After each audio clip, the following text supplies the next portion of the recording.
Assalamualaikum warahmatullahi wabarakatuh. Adik-adik sekalian, selamat pagi. Ketemu lagi dengan Kak Rizka. Hari ini kita akan membahas salah satu bab di kelas 12 mengenai pertumbuhan dan perkembangan. Nah, apa sih bedanya pertumbuhan dan perkembangan? Jadi kalau pertumbuhan adalah pertambahan massa, volume, jumlah sel yang sifatnya irreversibel atau tidak dapat balik yang disebabkan oleh adanya pembelahan mitosis. Contoh pertumbuhan apa? Contoh pertumbuhan contohnya adalah pertambahan tinggi badan atau pertambahan diameter pada batang, misal pada tumbuhan. Jadi pertumbuhan ini cenderung faktor-faktor yang bisa diukur secara kuantitatif atau dihitung dalam bentuk angka-angka. Nah, sedangkan perkembangan apa? Perkembangan adalah proses spesialisasi sel menjadi struktur dan fungsi tertentu yang tidak dapat ditentukan dengan ukuran. Jadi contohnya apa?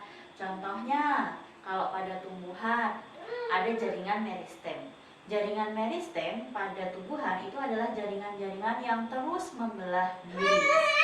Akan tetapi dia belum memiliki fungsi. Nah, nanti ketika dia sudah mengalami fase tertentu, dia akan berkembang menjadi jaringan-jaringan lain dengan fungsi tertentu. Misal, dia akan membentuk jaringan epidermis dengan struktur yang rapat dan pipih.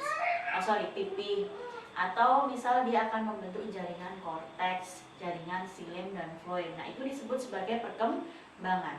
Dan proses pada waktu terjadinya perkembangan tadi itu tidak bisa diukur dengan angka-angka. Nah, tahap perkembangan itu apa aja?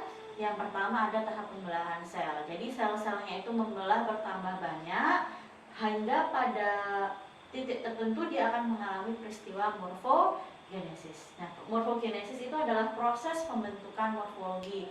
Contohnya pembentukan akar, pembentukan batang, pembentukan daun, disertai dengan proses diferensiasi sel, yaitu pembentukan sel yang sesuai dengan fungsi yang diperlukan oleh tubuh dari suatu organisme. Nah, pada pertemuan hari ini kita baru membahas mengenai pengertian pertumbuhan dan perkembangan.